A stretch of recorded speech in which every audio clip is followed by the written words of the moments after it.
Mirë, jemi rikthyer sërish live në studio.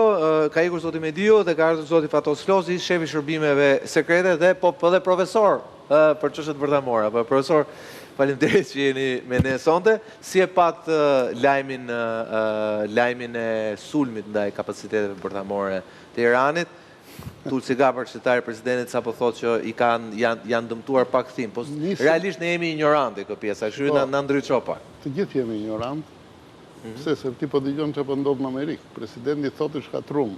Ca të tjerë thonë që jo mos është caktuar gjë. Kështu që dhe ata që kanë bërë jam i sigurt që nuk din gjë.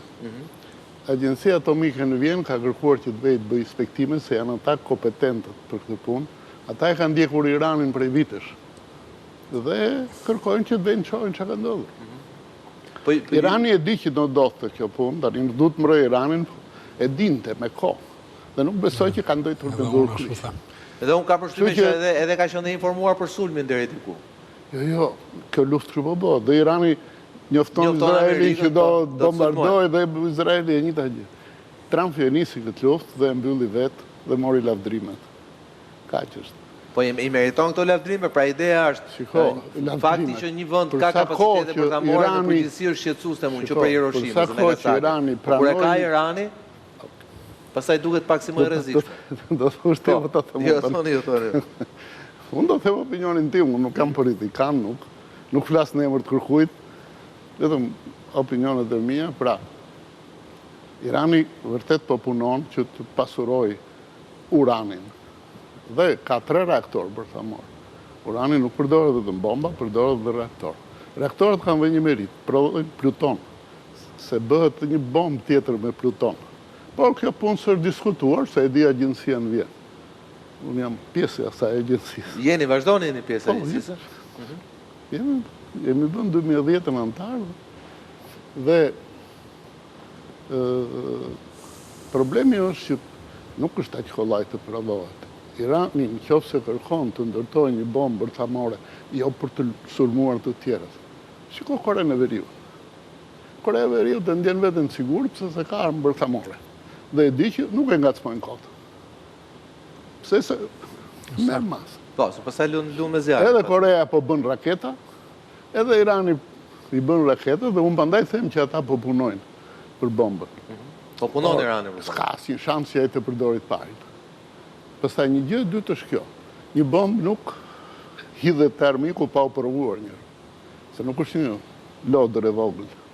Kështu që dhe Iranit i ka i hesap që nëse do bëj një bombë, në fillim do bëj një eksperiment që ta marrin vesh dhe të tjerë dhe thotë ja unë e kam. Dhe aty mbaron bomba e Iranit. Kështu që nga kjo pikpamje më duk gjithë kjo histori, një histori e sajome për qëllime të tjera, po jo për për bombën. E sajuar nga Irani, po thoni jo? Jo, me ata që vendosën për ta nisë luftën, për ta mbyllur. Irani s'ka asgjë në dorë. Irani ngeli i kënaqur pse se me sa duket nuk janë prish rezervat dhe lufta mbaroi. Lufta mbaroi me kaq. Shiko. Kaq e thjeshtë ishte? Kaq e thjeshtë. Prandaj them unë që janë të tjerë ata që kanë vendosur që ta bëjnë kështu dhe jo, po kjo që nga e pamja temi ushtarake dhe shkencore generale. Ka punë ushtrie këtu. S'ka punë fare. Ka punë ushtrie këtu, ndodhen 12 ditë, dërguan raketat e njëri tjetrit dhe kaq i provuan të dy palët raketat. Ti morë vesh që në fillim Irani vetëm 10% e raketave veta e kaluan atë borojen izraelite. Kohët e fundit kishin shku 50 me 50. Dhe Irani e përdori për testuar edhe... Për testuar, se natyrisht nuk është si Izraeli. Izraeli ka mbrapa gigantin Amerikë, janë provu në Amerikë raketat e Izraelit. Ai po i pati rastin e parë që i provoj. Pra ishte një provë generale lufta e generale? Unë mendoj me gjithë respektin e ekspertit të profesorit në këtë fushë, unë kam patur fatin t'jem në 2 vjetë në shërbim ushtarak në Vjenë dhe të kem kontakte edhe me këtë institucion ndërkombëtar për energjinë atomike. Kemi patur edhe ne një përfaqësues të mrekullueshëm atje në Vjenë dhe që kanë qenë inspektorë deri në vitin 2018 kur presidenti i Shtetit të Bashkuar të Amerikës në mandatin e parë vendosi që të prishësh të mos funksionon dhe kjo marrëveshje, dhe detyrimisht ata janë, si mund themi, të domosdoshëm. Kanë vazhduar edhe të inspektojnë? Kanë vazhduar, por marrëveshja kanë vazhduar me metodat dhe mënyrat e tyre. Jo, inspektimet rregullta. Por jo si që ishte marrëveshja e 2018. Tjetër gjë. Kjo, është e e vërtet. pare. E dyta, nëse në lejon pjesa ushtarake, është pjesa hapi par i ekzekutimit pas vendimit politik. Pra, atë që ndodhi në 12 ditë sulme me përfshirjen masive të forcave ajrore të dy palve, sepse këtu hynë dhe mbrojtja kundër ajrore, si që është aerondomi kupola e hekurt, dhe të bashkërënduar në mënyrë perfekte, do thosha, këte e tregoj sulmi i ditës së parë datës 13 qershor, me trupet e fshehta, shërbimet e fshehta në terren në Iran. Dhe bëri të mundur që 100 objektiva, duke përfshirë objektivat që ata kishin plan të gjitha të infrastrukturës ushtarake dhe në veçanti objektivat e lëvizshëm të zëngjirit të komandimit të forcave të armatosura. Dhe kjo në një farë mënyre ishte luftë në distancë ku forca ajrore treguan vërtet kapacitetet e tyre. Natyrisht, a mund të themi sot pavarësisht deklaratave politike, ekspertiza do të bëhet në vend. Dhe jam i bindur që në këto momente as vetë Irani nuk e ka të mundur që të bëj ekspertizën se çfarë ka ndodhur me 3 sitet. Jam dakord. Me këtë 3 sitet. Kjo është propaganda. Çfarë ka ndodhur? Se e di Irani thonë? Materiali bërthamor, po jo për materialin bërthamor. Nuk flas për centrifugat dhe çfarë instalimesh tjera ka. Materiali bërthamor aty është njoftuar dhe jemi bindur që ata e kanë hequr dhe s'është prekur. Të iqen atë 6 kg uranium për shpejt. Pas ka mbaru loja. Pas ka qenë teatr. Materiali bërthamor ruhet në sasi të vogla. Po pra. Duhet që mos kaloj masën kritike. Kemi pra bërë teatr. Ruhet në vende të ndryshme në po sa po që aty në Fordo kishte 600 kg uranium. Kishte 600 kg uranium. Përgjithsisht 400 kg pakën është deklaruar deri tani. Nuk e di sa ishte. Kjo ishte sasia deklaruar. Po duket shumë 600 kg, 400 apo 600. Jo, më nuk është shumë. Sasia për të krijuar minimumin e. Sa është masa kritike pra është metali me densitetin më të lartë. 400 kg është Tikov. Nikov. Po. Analiza mediatike e thot me një kamion është destruar. Urani 238, jo 35, përdoret për të mbushur këto bombat e mëdha. Pra, përdoret si masë e madhe për të depërtuar me goditje. Këto raketat që konsideronin të tmerrshme, këtë merit kanë. Kjo pjesa e GBU-s që u hodh, një nga cilat, një nga lloji i bombave që u hodhe. Edhe raketave të tjera natyrisht. Okej, të çeku? Jo. Se jo, ekspertiza të sjellon dhe të zbret me këmbë tokë, që tu kur thot profesori 600 kg Nikov uranium. Shiko, Irani e dinte prej shumë vitesh që do vinte kur ka filluar të punojë që do vinte kjo ditë. Dhe sigurisht të thash, nuk kanë ditur me duar kryq. Tani ne mund të themi çfarë duam, se ndalon njëri gojen. Jemi të themi që u bë, ndodhi kështu, ndodhi ashtu. Pa shofi. Shkoj agjencia atomike e Vjenës në Iran, se janë si urani në Iranin, të vetë shikoj dhe sigurisht ajo flet në emër të OKB-s. Me qenë se është pjesë e OKB-s, institucioni OKB-s, nuk është agjenci kështu që ka rënë dakord tjetër. Nëse më shumë rëndësi ka që janë ekspert shumë mirë, se kjo puna e OKB-s ka filluar të vihet çik dyshim të dekadën e fundit. Por sigurisht aty janë ekspert shumë mirë, unë njoh dhe shqiptarët që kanë punuar aty dhe janë gjithë ekspert shumë mirë. E dini që s'do ta përdorte kurrë. E dini që s'ta përdorte kurrë? Absolutisht është absurd. Mi këtë shtot pyte pse u godit atë. Përveç Amerikës, që përdori 2 bombat në luftën e dytë botërore, Rusët kanë një arsenal shumë të madh. Amerikanët kanë kuaj të madh.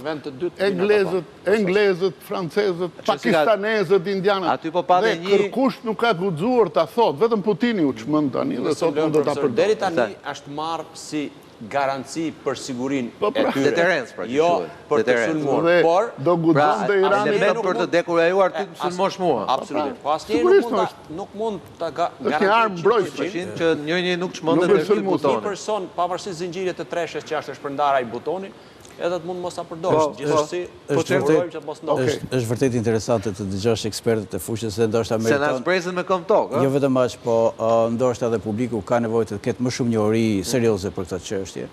Përse përket ndërhyrjes goditjes amerikane, unë mendoj që me goditjen u bën një revolucion në konceptin e sigurisë globale, sepse u tejkalua gjithë parashikimi që Amerika nuk ndërhyn në këtë formë, dhe këtë e bëri presidenti Trump. Përse përket mbushjeve, përse përket mbushjeve, shiko, ka një gjë, ose do ta trajtojmë. Unë ndërhy, po të jemi sigur që do ta mbyll. Po, ose do ta, jo, ka një strategji. Ka një kjo për ta paraqitur dhe si një teatr, sigurisht që mund të jetë një opcion, nuk e përjashtoj. Se pjesa e PR-it është pjesë e propagandës është shumë. Ka një të vërtetë. Nëse do ishte kështu, një shkëmbim raketash në distancë, nuk do bëj gjithë ekzekutimi i zinxhirit komandues të ushtrisë iraniane. Pra janë bërë goditje fizike të ushtrisë iraniane, pra u prej koka e drejtimi dhe shkencëtarët, u vran shkencëtar, u vran ushtarak, dhe të gjithë këta... Ti vetë sa veta janë...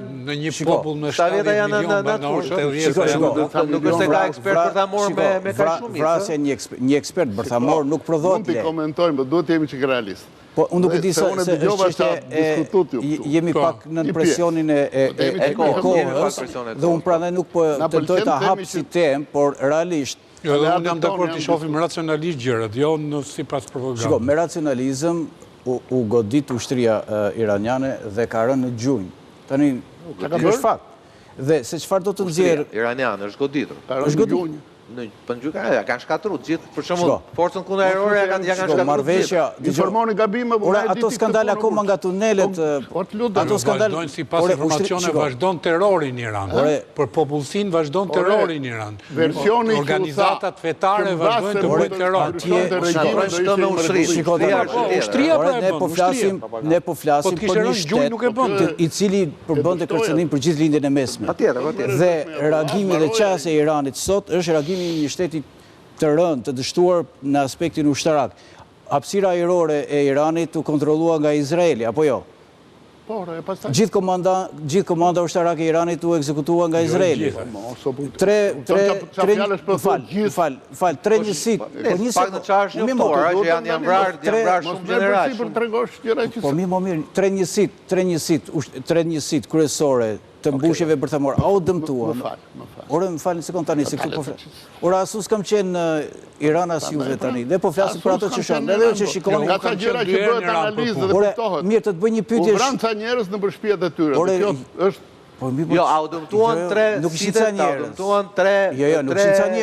tre sitet bërthamore të Iranit, apo jo? Ore, sitet bërthamore janë tjetër gjë më burja. Ishin 3 centrale bërthamore, të cilët përdoren për prodhim energjie elektrike, përdoren dhe pluton, që mund të përdorë për anë. Jo vetëm ato tre. Shiko, jo vetëm ato tre. Raketat... Dakord, po goditja është ajo. Goditja është më burë, po shpu nga ushtria me reaktor. Jo fundi regjimi. Më falë, ishin 12 ditë goditje, që u godit gjithë infrastruktura e furnizimit që ishte në funksion të këtyre të 3 stacioneve kryesore. Irani Jugut asë është prekur fare, burë. Ato të Ngushtica Tormu, asë gjithë është prekur. Kanë gjujtë në veri se ati ishin të gjitha këto gjë. Irani është vënd gjigantë. Unë, më falë, në sekundë. Unë ndjek atë që është si raporte ushtarake. U dëmtuan në të bazët e furnizimit me ujtë të reaktorve. A u dëmtuan? Nuk e di, pra, kush e ka thënë, i thuaj popullit. Po ja the popullit pra, sepse... Amerikanë. Urimet zyrtare Amerikanë, Pentagoni e ka. Ti gjove që tha presidenti i shkatrum dhe... Ore, utheqa iraniane u fut në bunker, më vjekesani, utheqa iraniane u fut në bunker, nuk pati komunikime tani. Bunker ka ju dhe... Në nivel... Unë nuk përmbroj Iranin, jo se duham të informojmë Kalaballikun, temi, ore, Kalaballiku ka pa lajme, Kalaballiku i ka pa lajme, të si ti, ky Kalaballiku... Këtu nuk është lajme, këtu është analizë, në emision bëjmë analizë, jo lajme. Në nivel analize, për ato që parë ne kemi parë, në është serviru si informacion, në aspektin ushtarak, 2 janë momentet ku Irani dhe gjdo shtet për mua, duke marrë edhe retrospektive luftrave që janë zhvilluar të konflikteve, ka pushuar së ekzistuari.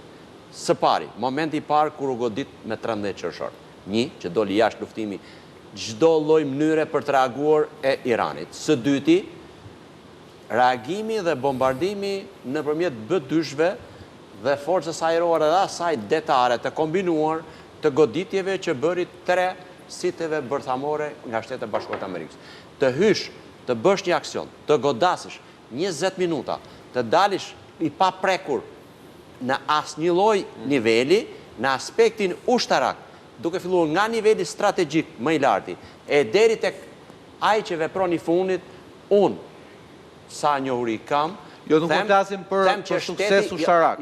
Po flasim aspektin ushtarak. Dëmi që është shkaktuar Irani, si ideja është ç'a ndodh nesër, se kjo është pyetja. Shumë i madh. Kjo dëmi është i madh dhe kjo do të shtyhet, nuk mund të themi që ai nuk i kanë shkatruar përfundimisht sitët dhe i kanë hesh mundësinë për të krijuar dhe për të pasuruar uraniumin në një të ardhme relativisht këte nuk e përcaktojmë dot, por për momentin i është hequr kapaciteti dhe mundësia për të qenë kërcënues dhe rrezik për rajonin edhe më gjërë në aspektin nuklear.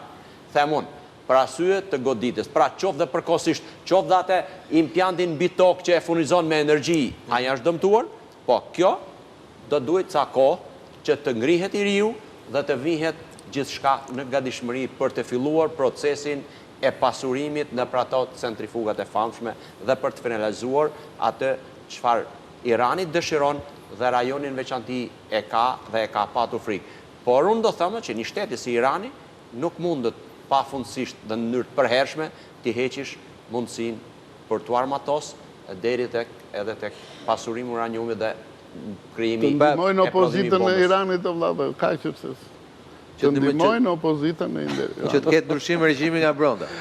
Nura? Po, unë do doja të thoja, domethënë vjen mirë që erdhi profesori dhe ke analiza ime intuitive për çka ka ndodhur në luftën 12 ditore, e cila nga njëra palë, nga disa opinione, u mor si një fitore, bile sipas me një realitet aq i bukur, sa të lejë dyshime për të qenë i vërtetë. Too good to be true, thonë ai. Shumë i bukur për të qenë i vërtetë. Në këtë plan, kur vjen profesori që është kompetent në fushën përkatëse, vetëm për fakultet, lutem. Jo, në fushën përkatëse, unë bëra profesor, unë bëra analizë politike. Po, unë bëra analizë politike. Ta them troç, e pash emision, duhet bëhet dhe çik debat. Po, normal. Jo thjesht debat, po na kthjelluat një çik, se ne e morëm, e kishim me mjaft entuziazëm. Kështu unë për shembull e pash analizën në raport me fitoren, e cila ishte vërtet e rëndësishme për administratën Trump, po sipas meje nuk mund të ndodhte pa kompromise. Dhe unë referova një kompromisit. Ka patur dhe informacione që dhe Teherani është informuar përpara për sulmin. Po patjetër, sepse u paralajmërua 2 javë përpara sulmit. Ajo dihet kishte 12 ditë. Ose se ne jemi gazetarë. Ju e mbani mend, unë isha në një televizion tjetër live, kur u tha me të madhe që u godit ambasada amerikane në Izrael. Dhe pastaj doli që një grimc kishte rënë. Tashi, të gjitha këto janë instrumenta miza në shken quhen, për të bërë të mundur bindjen e opinionit për çfarë po ndodh. Dhe në fakt doli që s'ishte asgjë. Në fakt doli që nuk kishim një përplasje frontale Iran me Shtetet Bashkuara të Amerikës. Edhe godita që u bë në Katar, për mua ishte një mizan sken shumë e rëndomt. Po dhe Trumpi sa falenderojmë Iranin që na një. Po pra, tash janë të gjitha që s'mund të injorohen në një analizë politike, pa hyrë në analizën ushtarake. Kështu që në këtë plan unë besoj që duhet pritur për të parë nëse rezultatet janë kaq bukura sa thuhen. Përndryshe duhet të emisionet italianët finissero tutti felici e contenti. Përndryshe Trumpi ka një fitore të madhe me NATO. E vuri NATO në një pozitë reflektuese dhe NATO pranoi një kërkesë të vjetër të Trumpit. NATO pranoi se din që pa Amerikën NATO nuk funksionon. Për fat keq, duhet të them kështu. Ose për fat evropianë. Evropianët e kanë thënë disa herë që ne do të sajojmë sistemin tonë. Po su bë Shtetet e Bashkuara të Europës nuk kanë asnjë gjallë. Prandaj dhe pranuan 5%-shin, ke për ta parë që shumë shpejt do ndryshojnë gjërat. Do ndryshojnë, e vërtetë. Ama ishte edhe Ukraina në tavolinë e punës, që nuk i shkon për shtat Trump, nuk i shkon për shtat Putinit.